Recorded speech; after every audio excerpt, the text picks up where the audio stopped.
có của man là với cái phát tặng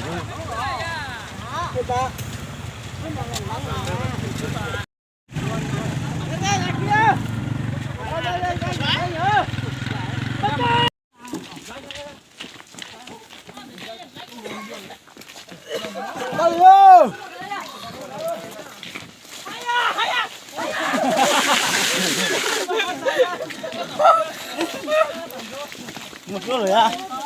Cái này chị à, tôi chứ mà cũng phải chân này sao à?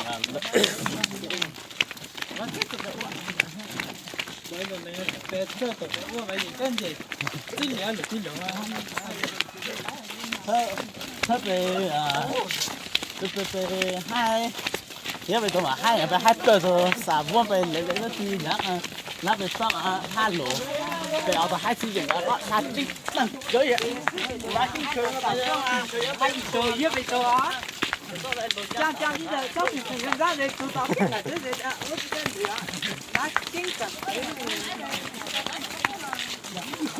Có nói rồi. Thôi mà giờ chụp tiếp về.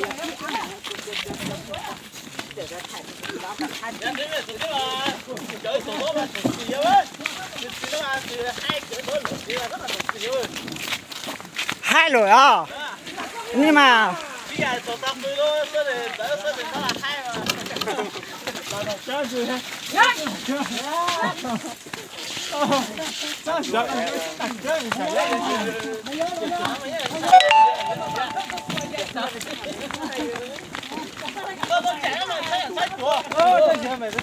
tôi luôn rồi ya cả thằng rồi ya tôi chú ya cả thằng cả tôi luôn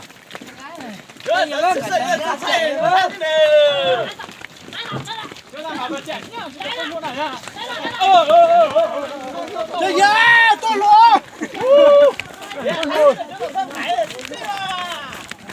chưa sinh ra trả sinh tăng này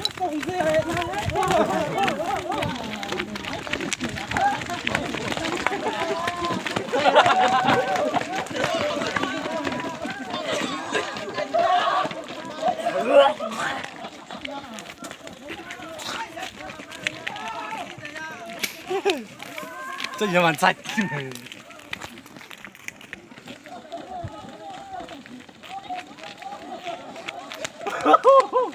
干了这干嘛？Ya lo casi me lo toca, casi yo. Mamá, tú sabes, ¿por qué no para? No voy a caer muy. Ya. Toma. Ponga pera.